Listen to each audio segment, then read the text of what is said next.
Por matizar con esta comparativa 2007-2008, me imagino que te refieres a el hecho de bajar la guardia, no a la dimensión de que pueda ser una crisis financiera de ese tipo. Yo creo que la van a liar parda, por usar un término así coloquial.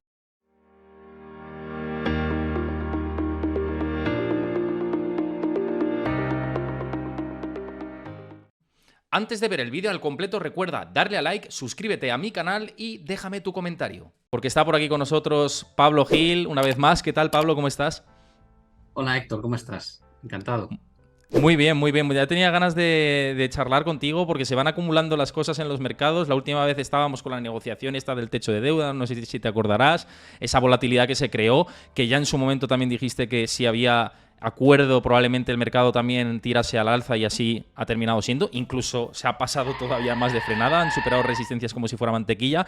Pero antes de ir al tema mercados, que sé que está mucha gente esperando lo que opinas y la charla que tengamos en relación cuando hablo mercados parece que estamos centrándonos en SP500 en concreto, ese reduccionismo. Luego vamos a esto, ¿no? Pero luego hablaremos de esto, pero antes quería hablar un poco, repasar la situación de la economía de Estados Unidos. Las peticiones iniciales de desempleo están ya mostrando síntomas de cambio de tendencia, lo venimos anunciando durante los últimos tiempos. Mañana en mis redes, además, comparto un gráfico que he extraído de un informe de Morgan Stanley, de JP Morgan, perdón, que lo he estado ahí desnudando ese informe, y que dicen que en los niveles de repunte que hemos tenido de peticiones iniciales de desempleo coincide con épocas en las que efectivamente se confirma recesión económica. Lo que pasa es que hay un decalaje entre ese primer repunte tan fuerte a que llegue esa recesión económica. Hay más síntomas, pero luego hoy hemos conocido datos de construcción de viviendas, sorprendentemente han subido un 27% y se esperaba un descenso del 0,8%, nuevos permisos de vivienda, y hay como señales contradictorias, ¿no? ¿Cómo ves la situación, sobre todo mercado laboral, la FED también ahí diciendo que igual hay más subidas, más de una, han pasado muchas cosas estos días?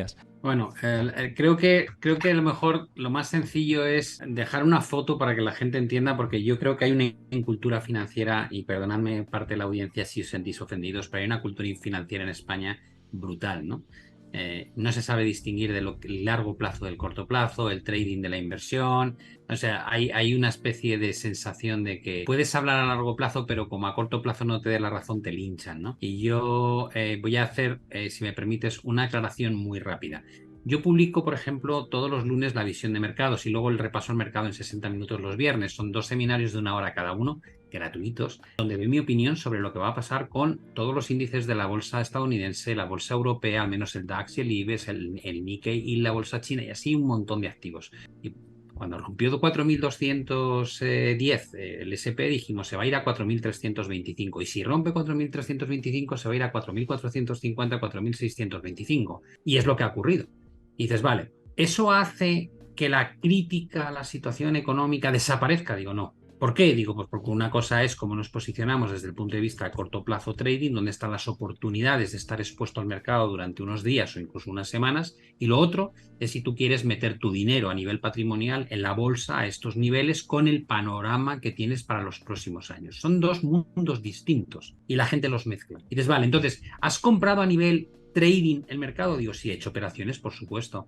¿Has comprado a nivel patrimonial el mercado? Digo, no. ¿Tienes una visión positiva en el corto plazo? Sí, mientras el DAX no pierda 15.700, creo que tiene muy buena pinta. Mientras el SP500 no pierda 4.170, creo que tiene muy buena pinta. Y las correcciones hacia esa zona, digo que hay que comprarlas con un stop ceñido. ¿Por qué? Digo, pues porque se está produciendo una capitulación entre la visión bajista, porque había un exceso de coberturas de cortos, porque había un posicionamiento desde 2022 y principios de 2023 muy agresivo en el SP mini, cortos como en el año 2008, y cuando no se da la realidad de la recesión en el corto plazo, la gente empieza a darse cuenta que está mal posicionada y tiene que quitar esas coberturas o tiene que cubrir o rebalancear sus carteras, y eso provoca entrada de dinero al mercado y automáticamente un buen comportamiento. Entonces, vale, hasta ahí, ¿qué estás explicando? Estoy explicando el por qué sube el mercado y el por qué puede seguir subiendo. Entonces, vale, ¿cambias tu opinión respecto a va a haber una recesión? No.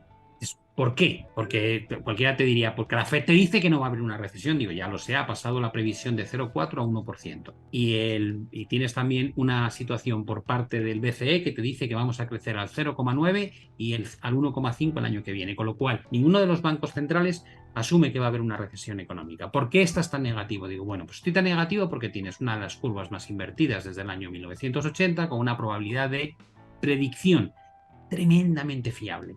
¿Por qué no cae el mercado entonces? Porque la curva invertida no te da el timing. El timing te lo da cuando se desinvierte la curva. ¿Por qué? Pues en ese momento los bancos centrales ven que llega la recesión y empiezan a bajar tipos de interés y se produce el efecto contrario. Por tanto, es la desinversión de la curva lo que de alguna manera te dice que ya la recesión está a punto de llegar. Antes puedes estar 2 años esperando, como ha pasado en ocasiones. Y más cosas, porque el spread de crédito no se ha abierto como debería, porque las primas de volatilidad no se han disparado como debería, pero por encima de todo, porque desde hace 100 años, que es el dato que se puede estudiar más fácilmente porque hay disponibilidad de información, ¿no? Todos los ciclos expansivos, todos y cada uno de los ciclos expansivos han muerto de la misma manera, por incrementar el coste del precio del dinero. Y dices, vale, ¿cómo ha sido el incremento del coste del dinero esta vez? El más rápido de la historia. Desde 1980 no habíamos visto nada igual.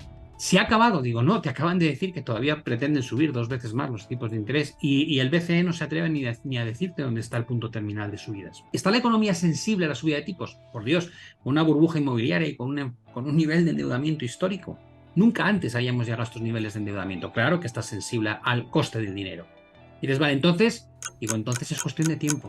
Van a romper el sistema, van a cargarse la economía. No me creo el escenario, pero tampoco me creía el escenario de que no iba a haber inflación. Y la hubo. A pesar de que nos decían que no iba a haber inflación. De hecho, cuando hubo inflación te dijeron que era transitoria. Todo es mentira. No me creo el escenario que plantean. Y como no me creo que no vayan a provocar una recesión, tampoco me creo que los resultados empresariales vayan a estar subiendo trimestre a trimestre de aquí a finales de 2024.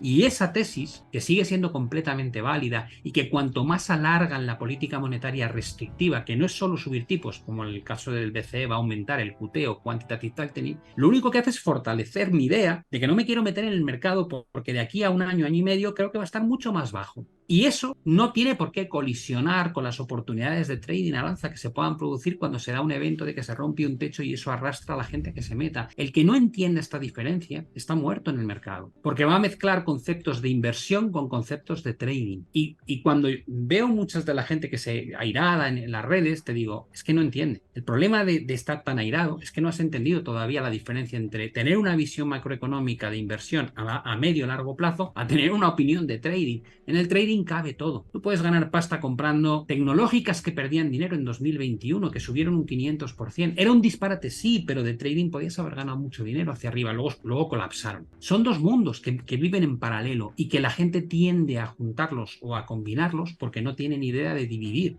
una visión de largo plazo de una visión de trading. Ahí está el kit de la cuestión. De hecho, un comentario que ha entrado por aquí por el chat va en sintonía con esto que estás diciendo de no saber comparar el corto plazo con el largo plazo, etcétera. Simplemente por hacer la aclaración, me imagino que te puedes dar por aludido por ahí. Pero bueno, una reflexión con respecto a lo que dices que en gran medida estoy de acuerdo. Creo que puede ser que en timing, por lo menos yo te digo en mi parte, me podía haber equivocado teniendo en cuenta que las señales de recesión en modelos estimativos predictivos, teniendo en cuenta esos indicadores adelantados, podía haber dado señales ya incluso en el mes de abril y no las ha dado de manera muy notable y reseñable, sobre todo en mercado laboral, muy reseñable, esa es la realidad. Pero creo que aquí han jugado en factor dos cosas, Pablo. No sé qué piensas tú, ahora me dices tu opinión porque me interesa saberlo y me interesa también que lo compartas con la audiencia. Uno, recompras de acciones que siguen siendo brutales y que sostienen muy grande al índice. Te voy a decir 3, porque he dicho 2, pero van a ser 3.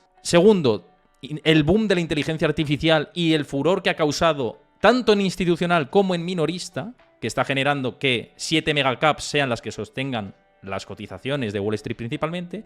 Y la tercera, que la liquidez está aguantando más de lo que se estimaba también en modelos predictivos de muchos bancos de inversión. Todavía el exceso de ahorro pandémico sigue estirándose. No sé a ti qué te parece, si crees que esto lo que está haciendo es eso, dilatarse más en el tiempo, esa estimación que tanto hemos hablado por aquí y que, ojo, es que ha cambiado, es verdad, el escenario y la revisión, y hay revisiones al alza de crecimiento económico de cara a este año, como muy bien has dicho, y que en 2024 sí que algunos dicen, no, sí que puede haber decrecimiento económico como Barclays, por ejemplo, otros que también van en esa sintonía, pero que es por estos factores por lo que parece que la goma se ha estirado un poquito más. No sé qué te parece. Creo que son argumentos válidos. Creo que la recompra de acciones es un denominador común que sostiene a los mercados desde hace mucho tiempo. Desde el año 2014 ha supuesto como el 40% de la subida del S&P 500, se dice pronto, y cuando en Europa ha empezado a importarse esa conducta, ha cerrado gap respecto a Estados Unidos. Con lo cual creo que efectivamente es una dinámica que parecía probable que se abandonase y sin embargo da la sensación de que no, aunque no aporte nada de beneficio a la empresa, porque con los tipos de interés ya no le aporta nada,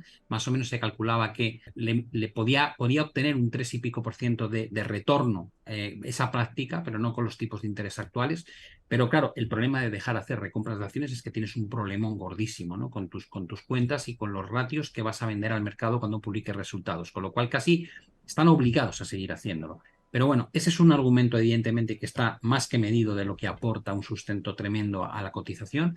El segundo factor, cuando hablamos de la liquidez existente, todavía del gasto fiscal en Estados Unidos es brutal, porque se está gastando el último paquete aprobado por Biden en 2022. Y no hay que olvidar que los gastos fiscales en Europa están en todo su apogeo con esos planes, esos 140.000 millones que se han dado a España, que evidentemente todavía queda mucho por llegar a la economía, en los 200.000 de Italia. Por tanto, estímulo fiscal sigue habiendo una barbaridad. Lo que se está drenando de forma rápida es el estímulo monetario, pero el estímulo monetario ha tenido un drenaje inicialmente claro, pero luego con la crisis bancaria se vuelve a inyectar liquidez al sistema, con lo cual, y además se está inyectando por parte de Japón y China. El efecto neto, ha habido drenaje de liquidez, pero no tanto como la gente dice. Por tanto, es algo que iremos notando, pero tal vez lo más importante de todo, en mi opinión, es que la gente dice, ya han subido al 5,25% los tipos y en Europa al 4% y no ha pasado nada. Digo, no, vamos a ver. Han quebrado tres bancos. Han quebrado tres bancos. Bueno, han quebrado tres bancos, pero aparte de eso, es que tú no has notado el impacto de eso. ¿Por qué? Sí. Digo, pues una empresa que tiene un préstamo de 2 años y lo pidió en enero del 2022, no ha reseteado su deuda. Es decir, va a haber un momento en que cuando renueves esa deuda, que es lo que hacen las empresas, los gobiernos, los particulares, cuando la renueves, vas a descubrir que a los nuevos tipos a los que tienes que renovar igual no te compensa o que no eres viable como empresa, porque eres una empresa zombie y una cosa es al 0% y otra cosa es al 5,25%. Eso no ha llegado. Estados Unidos, dices, hombre, ya va a costarle la deuda pública, financiar su deuda pública, lo mismo que gasta en defensa. ¿Qué pasada? Te digo, pues ya verás cuando empiecen a vencer los bonos, no de 1 año y 2 años, que son los que a lo mejor han empezado a resetearse, pero casi los de 1 año solamente, y empiezan a vencer los de 2, 3, 4 y tengas que resetearlo estos niveles de deuda. Entonces vas a ver el impacto realmente de la política monetaria. ¿Por qué es tan distinto esta vez? Porque nunca habíamos subido las tasas de interés 525 puntos básicos en tan poco tiempo. Porque cuando antes hacías subidas 0,25 cada trimestre, que era lo que hicimos en 2018 y 2017, tardabas en ver el impacto de 2 puntos porcentuales 2 años. Pero es que ahora tienes que ver el impacto de 5 puntos porcentuales en 1 año. Con lo cual no te ha llegado el bofetón, pero te va a llegar, no te quepa la menor duda. Entonces, ¿qué ocurre? Dices, pues que tienes por un lado una bolsa de ahorro gigantesca que ha sido producto de unos programas de política fiscal expansiva sin precedentes, con un gasto fiscal todavía muy importante por parte de Estados Unidos y Europa, que da un apoyo, en un entorno donde el desempleo, que es lo normal, antes de una recesión siempre está en mínimos, pero genera un salario estable entre los trabajadores y por tanto una capacidad de consumo importante. Y tienes un entorno en el que, para mí, es como ver a alguien que va tomando curvas con una moto a 200 por hora sin casco y como ve que no se cae, se crece. Y yo veo a los bancos centrales y cuando de repente suelta Powell, no subo ahora, pero quedan 2 subidas, digo, ¿se han vuelto locos o qué? Pero si el problema de la inflación ya lo has conseguido controlar, pero mira el PPI, mira el coste de producción, si se está hundiendo. Pero no te das cuenta que ya lo que te queda es el movimiento residual, pero no estás viendo la renta, no estás viendo, o sea, alquileres y el precio de la vivienda, que eso va a llegarte con 7 meses de decalaje que ya lo tienes. Ya no tienes que seguir subiendo los tipos, pero van a seguir haciéndolo. ¿Qué va a provocar? Digo, lo mismo que hicieron con la inflación, solo que en otro campo, en la recesión. Con la inflación inyectaban, la economía ya crecía y seguían inyectando. Y decías, ¿pero qué haces, desgraciado? Deja de sacar programas fiscales. ¿No ves que la economía ya ha salido de la recesión y has metido un estímulo sin precedentes? Y a pesar de eso seguían. ¿Cuándo pararon? Jolín, teníamos la inflación en Estados Unidos al 9% cuando empezaron a quitar QE y empezar a subir tipos de interés. 9%. y en Europa el 10. Te da una idea de cómo de lentos son reaccionando. Ahora, ¿qué pasa cuando reaccionan? Que llegan tan tarde que nos comemos 2 años de inflación histórica. Pues va a pasar lo mismo con el crecimiento económico. Va a haber un momento, lo que pasa es que va a llegar tarde y mucho más brutal de lo que estaba previsto. Porque van a seguir, porque te van a llevar los tipos al 4,5, 4,75 en Europa, te van a llevar los tipos al 5,5, 5,75 en Estados Unidos, que son exactamente los niveles que alcanzaron en 2008 y en el año 2000, antes de provocar las dos debacles financiera y de la burbuja.com. Con lo cual, lo ves. Yo que llevo 40 años casi en el mercado, lo veo y digo, no me lo creo, es que lo vamos a hacer igual. Y en el 2007 se hablaba de soft landing, aterrizaje suave. No había nadie que hablase de recesión. El Fondo Monetario Internacional en 2007 dijo que probablemente el riesgo era que 7 u 8 economías del mundo entrasen en recesión y entraron 188 economías. Por tanto, es como verlo, es como un déjà vu, ¿no? Dices, no me lo creo, otra vez. O sea, otra vez vamos a cometer exactamente el mismo error. Si estuviesen cautos, si te estuviesen diciendo Powell y Christine Lagarde, me da miedo, vamos a meter las economías en recesión, te diría, ahora me entran dudas, fíjate, porque van a ser como mucho más cuidadosos, van a reaccionar muy rápido, pero no, te acaban de hacer una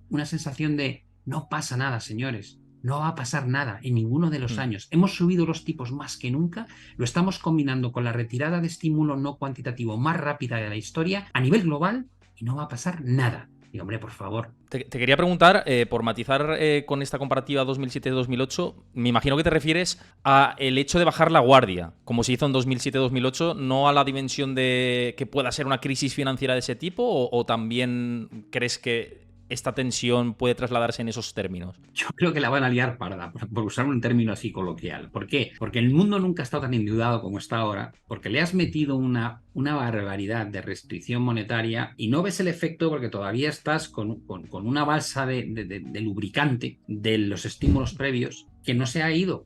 Y eso te hace crecer. O sea, esto es como lo de meter la mano en el agua caliente, ¿no? Y dices, no está caliente y le das más al grifo, ¿no? Le giras más la manilla y no sigue sin estar caliente, pero tú ya sabes que tarda en llegar desde la caldera a que salga por el chorro. Y cualquiera que tenga experiencia te diría, para, no sigas girando la manilla a la izquierda, porque cuando llegue el agua caliente te vas a escaldar. Y llega efectivamente, lo llevan tan al extremo que cuando luego llega el agua caliente se queman. ¿Y cuál es la reacción del que no lo ha previsto? Mover la manilla al otro lado a tope. Y dices, vale, pero como no sale el agua fría todavía, siguen girando. Y dices, pero tío, vamos a ver, que te va a llegar el agua fría, tienes que esperar. Pero como no llega, siguen. Y cuando llega el agua fría, se congelan. Eso es lo que están haciendo los bancos centrales prácticamente desde hace mucho tiempo, pero muy en concreto desde la pandemia. Se produce el parón económico y meten un estímulo totalmente desmesurado. Y cuando llega la inflación, no la ven llegar, no lo regulan, no empiezan a retirar el estímulo en 2021.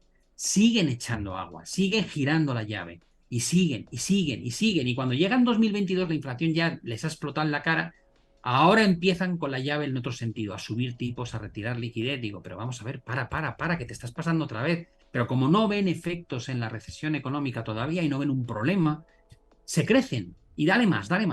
Tú dale más que no pasa nada. Y te digo, para cuando llegue, vas a encontrar con un problema de narices.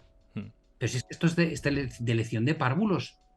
Entonces me fascina uno, que la gente no lo entienda, y me fascina que tíos como los bancos centrales no tengan un poquito más de sentido común. Pero bueno, después de lo que han hecho con la inflación y no ver venir que había un efecto monetario que habían provocado ellos mismos, pues ¿qué quieres que te diga? ¿No? Está claro que por temas políticos no sabría explicarte. El fallo tan garrafal que han cometido me parece inaudito, cosa que no han cometido otros países. En México, yo me acuerdo que tuve la oportunidad de hacer una entrevista al exgobernador del Banco Central de México en el año 2021 y ya estaba subiendo tipos de interés.